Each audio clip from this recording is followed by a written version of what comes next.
जय Shri Radhe. Welcome to रंग group कनक रंग एस्ट्रो एंड रंग एस्ट्रो। आपने चयन किया है सुपर एनालिसिस का और उसी तरीके से हम बात करेंगे और जो भी आपके सवाल है सीधे टू द पॉइंट उसका आंसर करेंगे और जो चीज़ें हैं यहाँ पे स्पष्ट उन चीज़ों से भी अवगत करवाएंगे कि ये चीज़ें क्यों हम बता रहे हैं और इसका क्या मतलब है। सबसे पहले आपका सवाल है कि आपकी जो शादी है वो सही तरीके से नहीं चल रही है, क्या इसे बेहतर करने की कोशिश की जाए या इससे अलग हो जाए। देखो, आपकी दोनों हथेली का हम विश्लेषण कर चुके हैं और तत्पश्चात साथ ही आपकी कुंडली का भी। तो इसमें जो चीज़ें स्पष्ट होकर आ रही है वो सीधी सी है कि अनफॉर्चुनेटली ये रिश्ता बहुत लंबा चलाने से ना आपको फ़ायदा है ना सामने वाले को है। तो इससे अलग हो जाना आपके लिए निश्चित तौर पर यहाँ पर सबसे ज़्यादा श्रेयस्कर रहेगा और आप दोनों नई ऊर्जा के साथ अपने जीवन में काफ़ी कुछ बेहतर यहाँ पे कर पाएंगे। अन्यथा जो ये चीज़ें हैं ये आप दोनों के लिए आगे और भी ज़्यादा मुश्किल हालातों को पैदा करेगी। जो एक सबसे बड़ी स्थिति है जिसकी हम चर्चा कर रहे थे लास्ट टाइम भी आपके, जब आप हथेली के द्वारा भी इन चीज़ों को आपने जानने की इच्छा जाहिर की कि संतान प्राप्ति के योग भी अभी निकट भविष्य में यहाँ पर नहीं है और निकट भविष्य में क्या आगे भी इसकी संभावना अत्यधिक कमज़ोर है। ऐसी स्थिति में ये चीज़ें आप दोनों के लिए परिस्थितियों को और मुश्किल बनाने का काम कर रही है और अगर इस तरीके से आप लोग आगे बढ़ेंगे तो लॉट्स ऑफ मिस हैपनिंग के चांसेस आगे फ्यूचर में आपके लिए यहाँ पर बने रहेंगे। तो निश्चित तौर पे अलग होकर नई ऊर्जा के साथ जो जो आपके डेस्टिनी है उसकी तरफ बढ़ना आप लोगों के लिए ज़्यादा अच्छा रहेगा। शुरुआत से ही अगर देखें तो ये रिश्ता बेमेल स्थिति में आगे की तरफ बढ़ा था, जो कि यहाँ पर बिल्कुल भी कतई भी नहीं होना चाहिए क्योंकि मतभेद मनभेद की स्थिति जातक के जीवन में अत्यधिक प्रबल थी। साथ ही दोनों की विचारधारा बिल्कुल विपरीत स्थिति में आगे की तरफ बढ़ रही थी। हस्तरेखा के हिसाब से अगर आपके हिसाब से हम देखें तो आप देखेंगे कि यहाँ पर जो झुकाव शनि की तरफ है उसमें शनि की स्थिति बिल्कुल यहाँ पर स्पष्ट रूप से एक मत्स्याकृति स्थिति को दिखा रही है जो कि बाहर की तरफ निकली हुई है। जब भी ऐसी स्थिति में फैल जाए तो ये महत्वाकांक्षा को बढ़ा देती है और ऐसी स्थिति में जातक का अपने मस्तिष्क पर नियंत्रण उस प्रकार से नहीं रहता, अपने जवान पे नियंत्रण उस प्रकार से नहीं रहता, जीभ पर नियंत्रण उस प्रकार से नहीं रहता। और इसके कारण यहाँ पर सबसे बड़ी परेशानी क्या होती है कि हम कई बार चीज़ों का विरोध करते हैं बिना ये सोचे हुए कि आगे आने वाले समय में उसका किस प्रकार से प्रभाव हमारे जीवन पर पड़ेगा। हमें उस समय लगता है कि नहीं, हमें कहीं से भी पीछे नहीं रहना चाहिए, नहीं तो सॉरी लेकिन कई बार शायद मेडल मिलने वाला हो तो चीज़ें हमें नहीं मिल पाएंगी।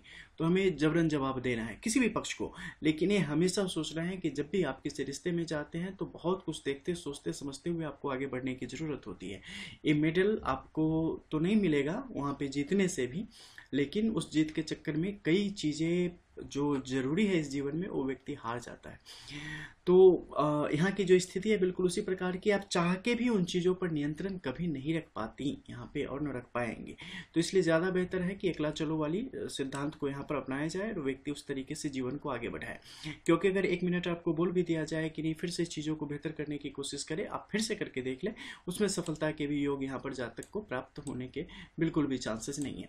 दूसरे अगर देखते हैं चंद्र की इस स्थिति के, तो यहाँ पर आत्मबल जो है ना विपरीत परिस्थितियों में ज़्यादा तीव्र होता है। यानी कि जब व्यक्ति अपने आप पर आ जाता है तो वहाँ पर ज़्यादा बेहतर तरीके से खुद के फेवर में अच्छे फैसले यहाँ पर ले पाता है। लेकिन जब वो किसी के साथ बंधा होता है तो उस समय व्यक्ति ज़्यादा बेहतर तरीके से अपनी ऊर्जा का जो है अवशोषण नहीं कर पाता, उसका यूज नहीं कर पाता। साथ ही अगर देखें तो आपके बुद्ध के इस क्षेत्र में जातक की जो काबिलियत है वो भी स्पष्ट तौर पर झलक रही है और कहीं ना कहीं पिछले कुछ समय से वो रुष्ट हो गई है, यानी कि उसका उपयोग नहीं हो पा रहा है। इसके अलावा पारिवारिक जो मतभेद और मनभेद की स्थिति है वो सिरे चढ़ रही है और जिसके कारण जातक के जीवन में अत्यधिक तनाव की स्थिति जो है परिवार के हर सदस्यों से यहाँ पर मिलना है और हर सदस्यों को देना है, यानी कि इक्वली कंट्रीब्यूट हर जगह से हो रही है और ये चीज़ें विभिन्न प्रकार की हिंसा को भी बढ़ावा देने की स्थिति की तरफ ले जा सकती है। एक जो सबसे अप्रत्याशित रेखा इस क्षेत्र में है उसे आप देखेंगे तो जो रेखा जातक के मनोबल को यहाँ पर बढ़ाने के साथ साथ महत्वाकांक्षा को भी बढ़ा रही है, वही रेखा ठीक विपरीत हो जा रही है और कई बार जातक के ऊपर इस कदर हावी हो जा रही है कि वो अपने आगे चीज़ों को दूसरों को समझ नहीं पाएंगे। तो ये ऐसी स्थिति आपके लिए बिल्कुल भी बेहतर नहीं है और ये स्पष्ट संकेत करती है कि रिश्ते को बहुत ज़्यादा तवज्जो देने की स्थिति में कोई भी पक्ष यहाँ पे नहीं है और कोई भी लाभ आगे इससे बनने के चांसेस नहीं है। इंसोमनिया, एंजाइटी, हेडेक, ये सारी चीज़ें आपके जीवन की अंग बन चुकी है। इन सब से भी मुक्ति पाना आवश्यक हो जाएगा, अन्यथा व्यक्ति के अंदर आक्रामकता तीव्र होगी और उसके कारण विभिन्न प्रकार की समस्या आपके अंदर होगी। इमेजिनेशन बहुत ज़्यादा हो रहा है, बिल्कुल भी जो काम की बात हो रही है वो यहाँ पर सोच नहीं पा रहे हैं लोग, और इसके कारण ये चीज़ें बढ़ रही हैं। अकॉर्डिंग टू हॉरोस्कोप आपकी अगर हम बात करें तो निश्चित तौर पे अगले 9 साल तक अगर व्यक्ति इस प्रकार की चीज़ों के साथ रह जाए तो 10वां साल उसके लिए बहुत खुशहाल होगा, लेकिन इन 9 साल 9 महीने भी निकाल लेना बहुत बड़ी बात है। इसलिए सीधी सी बात है कि व्यक्ति सेपरेट होकर अपने जीवन को बेहतर दिशा की तरफ बढ़ाने की कोशिश करे। आपके जीवन रेखा की जो स्थिति है वहाँ पर बिल्कुल उसी तरीके से चल रही है। भाग्य रेखा का साथ आपके जीवन में जैसे ही विवाह के पश्चात अगर हम देखें तो रोजगार से संबंधित झटकों के साथ चीज़ें खराब होती चली गई। स्वास्थ्य संबंधित समस्या भी आफ्टर मैरिज आपके लिए शुरू हो गई हैं, ठीक है, चाहे वो नेत्र से संबंधित हो या गाइनीज रिलेटेड, फीमेल रिलेटेड जो लॉट्स ऑफ इशूज होते हैं वो भी यहाँ पर जातक के साथ बहुत बढ़ता चला गया है। चाहे संतान के लिए आप कितनी भी कोशिश यहाँ पे आपने अब तक, क्योंकि 4 साल हो गए, निश्चित तौर पे कोशिश करी होगी, लेकिन उसमें भी सफलता के योग आपके लिए न बने हैं और ना आगे उसके बनने के चांसेज हैं।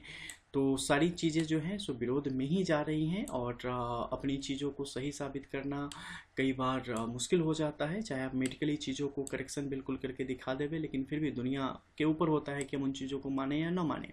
अगर आपके बारे में कोई माइंडसेट मेरा हो जाता है तो फिर फैक्ट चाहे जो कुछ भी हो हमें आप गलत ही लगेंगी। तो बिल्कुल उसी प्रकार से यहाँ पर चीज़ें आगे की तरफ बढ़ रही हैं और सामने से भी जब लड़ने की क्षमता पैदा हो जाती है तो फिर और भी स्पष्ट वजह जातक के पास होता है कि इन चीज़ों से बाहर जाया जाए। तो यहाँ से निकलना आपके लिए अच्छा है। इसके अलावा क्या इसके बाद लाइफ बेहतर चांसेस दे पाएंगी? जी, उसके लिए बिल्कुल निश्चिंत रहे, क्योंकि यहाँ की जो रेखा है और जो हॉरोस्कोप की जो कंडीशन है वो स्पष्ट बता रही है कि आने वाले समय में जातक बेहतर तौर पे खुद को साबित कर पाएगा और एकला चलो वाली नीति आपको आर्थिक तौर पे, सामाजिक तौर पे, मानसिक तौर पे हर एक प्रकार से समृद्धि की तरफ ले जाने का काम करेगी। लेकिन इसमें एक चीज़ का बहुत ज़्यादा ध्यान रखना है कि जातक को अपने किसी भी माथत के साथ या आश्रित जो है, चाहे वो रक्त के संबंध हो या पानी ग्रहण के पश्चात जो संस्कार के पश्चात जो संबंध बने हैं, किसी भी संबंध के साथ निकटता यहाँ पर ज़्यादा बेहतर नहीं रहेगी और साथ में रहना भी उत्तम नहीं रहेगा। इसलिए ऐसा नहीं है कि जैसे अगर हम सेपरेट हो जाते हैं इस रिश्ते से, जो कि अगले साल नवंबर से पहले पहले संभव है, तो क्या माता पिता के पास जाए? नहीं। अगर संभव हो तो जातक जो है सेपरेट होकर बिल्कुल अकेले करके, क्योंकि बहुत अच्छी नॉलेज है, बहुत अच्छी स्पेशलिटीज़ है, तो उसके साथ आप बेहतर रूप से अपना काम करके अपने जीवन यापन कर सकती हैं। तो उसी तरीके से आगे बढ़ा जाए। किसी के घर पे रहना आपके लिए उचित नहीं होगा, क्योंकि विभिन्न प्रकार की समस्या वहाँ पर आपके जीवन में फिर से आने के चांसेस यहाँ पे बढ़ते जाएंगे। आप पूरी तरीके से आत्मनिर्भर शुरुआत से ही हैं। फिनेंशियली तो कभी कोई दिक्कत आपने नहीं थी। स्वास्थ्य संबंधी समस्याएं भी आपकी वहाँ से खत्म होती चली जाएंगी। अब चलते हैं आपकी दैनिक हथेली में। यहाँ की बात करते हैं तो यहाँ की जो स्थिति आपके लिए बन रही है, बिल्कुल ज्ञानार्जन का एक समय है। इस चीज़ को लेते हुए आगे बढ़ने की ज़रूरत है और अपने आप को और भी ज़्यादा समय के अनुसार अपडेट करते हुए चले। शनि की स्थिति आपके लिए यहाँ पर बहुत अच्छी है और अभी आने वाले लगातार सालों में आपको सपोर्ट करने का काम करेगी। आत्मबल भी आपका तीव्र रहेगा, महत्वाकांक्षा भी बढ़ी चढ़ी रहेगी और किस्मत का साथ भी उसी प्रकार से मिलेगा। आपके वर्क प्लेस में जो भी कलीग्स होंगे उनका भी सपोर्ट आपको उसी तरीके से मिलता चला जाएगा। आने वाले समय में कुछ प्रेम संबंध आपके लिए स्पष्ट तौर पर यहाँ पे पनपेंगे, लेकिन उन संबंधों को अस्थायी रूप देने का कोई मतलब नहीं है। तो फिर से वैवाहिक व्यवस्था में जाना आपके लिए एक बहुत ही अहितकर फैसला होगा और अपने आप को मजबूत करें। अगर आप सिंगल अपने लाइफ को अगर आगे लेके जाती है तो इसमें कहीं से कोई दिक्कत नहीं है। कई बार ऐसा होता है कि लोग लिव इन रिलेशनशिप वगैरह का चयन करते हैं, ये भी आपके लिए एक उचित कदम नहीं होगा। साथ ही अगर क्या हम किसी बच्चे को कई बार पेट्स में लोग कुत्ते को ले आते हैं, बिल्ली को ले आते हैं, बड़े बड़े शहरों में देशों में शेर, भालू, चीता, गिद्दर किसी को भी ले आते हैं और अपने यहाँ भी ऐसा एक प्रचलन है कि कुछ ना हो तो नहीं है तो चलो एक संतान गोद ले लेते हैं वगैरह जैसी चीज़ें। देखो ये चीज़ें आपके लिए नहीं बनी हैं, तो कभी भी ऐसा कुछ मन में हो कि हम इन चीज़ों के साथ आगे बढ़े, जीवन में कोई हो तो आप लेके आगे न बढ़ें, क्योंकि किसी से भी आपको न कोई खुशी मिलनी है न लाभ मिलना है, तो बाद में समस्या ही होगी। इसलिए उससे भी हमेशा दूर रहने की कोशिश करना। हालांकि प्रबल संभावना है कि आप उसकी तरफ बढ़ सकती हैं, इसलिए मैं बार बार चेता रहा हूँ कि चाहे कितना भी मन करे, कितना भी लोग समझाए, कितना भी कुछ हो, क्योंकि ग्रहों की स्थिति जब मतलब पक्ष में या विपक्ष में होती है ना, तो फिर वो आपको इस तरीके से अपने बंधन में ले आती है कि जो चाहती है वो आपसे करवा ही लेती है, लेकिन दृढ़ इच्छा शक्ति उस समय आपके काम आती है। ठीक है, तो एक करके उससे हमेशा बचना तो आपके लिए अच्छा रहेगा। अड़चने बार बार आपके जीवन में हमेशा हर तरीके से आती रहेगी, तो घबराने की ज़रूरत नहीं है। ये आपके रोज़मर्रा की ज़िंदगी की जैसे सांस ले रही है उस तरीके से आपके जीवन का अंग बन चुका है, तो कोई ज़्यादा परेशानी की बात नहीं है। अपने जगह से दूर जाके और नौकरी वगैरह की तलाश आप कर सकती हैं, खासकर समंदर से सटे कोई शहर हो तो वहाँ पे आपके लिए ज़्यादा अच्छा रहेगा। दूसरी बात करते हैं चंद्र के क्षेत्र की। हाँ, फॉरेन सबसे बढ़िया, क्योंकि वहाँ के चांसेस भी बहुत ही हाई हैं और वो आपके लिए सबसे सेफेस्ट प्लेस होगा जहाँ आप जाके बेहतर रूप से अपने आप को साबित कर पाएंगे और इंटरनल जो पीस है वो भी आपको वहाँ पर प्राप्त हो पाएगा, और जिस लिए आप इस दुनिया में आई हैं उन चीज़ों को प्राप्त करने की स्थिति बनी रहेगी। पैसों से संबंधित कोई समस्या नहीं होगी। हर साल जब भी मौका मिले सोने का कुछ ना कुछ यानी गोल्ड का कोई ना कोई आइटम जरूर खरीदते रहना और उसे कभी बेचना मत, हमेशा अपने पास रखना, वो आपके लिए बहुत अच्छा रहेगा। शुक्र की स्थिति कमजोर है, बहुत ज़्यादा भौतिक सुविधाओं की इच्छा यहाँ पर है नहीं। आध्यात्मिक दर्शन की प्राप्ति की कोशिश आपकी आने वाले समय में जारी रहेगी और उसे प्राप्त करने की दिशा में उम्र के एक पड़ाव के बाद, अधेरावस्था के बाद आप उसकी तरफ बढ़ेंगे। कोई दिक्कत नहीं है। कई बार रोना बहुत ज़्यादा आता है, लेकिन ये फेलियरनेस नहीं है, सबकी अपनी किस्मत होती है दुनिया में। और ये कभी मत सोचना कि हम उन चीज़ों में सफल नहीं हो पाए, उन चीज़ों को कर नहीं पाए। अरे ठीक है भैया, मेरा यही रोल था, दुनिया एक रंगमंच है, आपका जो रोल है आपको वही बस प्ले करना है। जो प्ले कर रहे हो ना उसमें अपना 100% दो। और ये बिल्कुल मत सोचो कि नहीं हम वो रोल में होते तो हम बहुत ज़्यादा अच्छा कर सकते थे। ऊपर वाले को पता है आप किस लिए बने हो, क्यों बने हो। सब कुछ पूरक होता है इस संसार में। छोटी छोटी ईंटें मिला के जो है ना, आप देखोगे पहाड़ी एरियाज में जो घर बनते हैं महाराष्ट्र वगैरह में, छोटे बड़े पत्थर सब मिला के लास्ट में जो है ना सीमेंट भर के सबको एक जैसा कर दिया जाता है। तो सब पत्थर ही नहीं बनते, बहुत सारे सीमेंट भी होते हैं जो उनका जीवन पूरा करने में, उनको सीधा दिखाने में उनकी बलि चट जाती है। जैसे घर की आप नींव के ईंट देखोगे तो जो ईंट ऊपर दिखते हैं उन्हें दिखाने में बहुत सारे ईंटों ने नीचे कुर्बानी दी है। उसी प्रकार ऐसे ही दुनिया 100% होती चलती रहती है। ठीक है, तो हमारा जो रोल है बस उसे हमें करना है, बहुत ज़्यादा इसमें सोचने की ज़रूरत नहीं है। हमें संतुष्टि चाहिए, हम सही हैं और हम सही करते रहे आगे, ये बहुत यहाँ पर इम्पोर्टेंट है। ठीक है, ओवरऑल लाइफ में चीज़ों को बहुत बार सेक्रीफाइस और बहुत सारी चीज़ें जीवन में होती है, कॉम्प्रोमाइज़ करके चलना पड़ता है, लेकिन अंतोगत वह देखना है कि आपकी यात्रा अकेले शुरू हुई थी और अकेले ख़त्म होगी। इन सब के बीच आपकी ज़िंदगी तो नहीं पीछे जा रही है, आप ज़िंदगी से दूर तो नहीं होते जा रहे हो, ये मोस्ट इम्पॉर्टेंट है।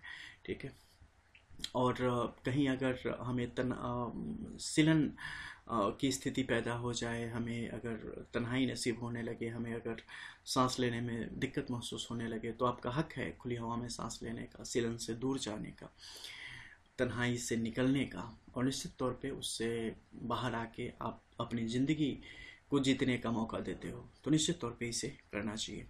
तो सीधा सा जो आपका सवाल है, इस रिश्ते को सुधारने के लिए यहाँ पर कोई गुंजाइश बची नहीं है। इससे बाहर निकलना आपके लिए और सामने वाले सबके लिए बहुत ही अच्छा है। खुद पे निश्चित भरोसा रखें, पूर्ण भरोसा रखें, क्योंकि आगे आने वाला समय आपके लिए काफ़ी ब्राइट है, काफ़ी ज्योतिमय है, और वहाँ पर आपको निश्चित लाभ के योग बनेंगे। आप देश से बाहर भी प्रवास करके बेहतर लाभ के योगों को यहाँ पर बना पाने में सक्षम है, और स्वास्थ्य संबंधी सारी समस्याओं से आप ऐसे मुक्त होंगी जैसे गधे के सिर से कहावत है एक सिंह। तो वैसी स्थिति आपके जीवन में यहाँ पर बनेगी। तो चलिए, बेस्ट ऑफ लक। और आपके हॉरोस्कोप की डिटेल्स जो है, साथ ही कुछ और चीज़ें हैं प्राइवेटली, उन चीज़ों को आपसे पर्सनली डिस्कस किया जाएगा। चूँकि इसके बारे में आपका था कि आप पब्लिक भी डाल सकते हैं, तो इस हिसाब से इसे डाला गया है। और बाकी चीज़ें over the WhatsApp voice call आपसे बात होगी। मिलते हैं फिर, तब तक के लिए जय जय श्री राधे। रियल एस्ट्रो, रंग एस्ट्रो।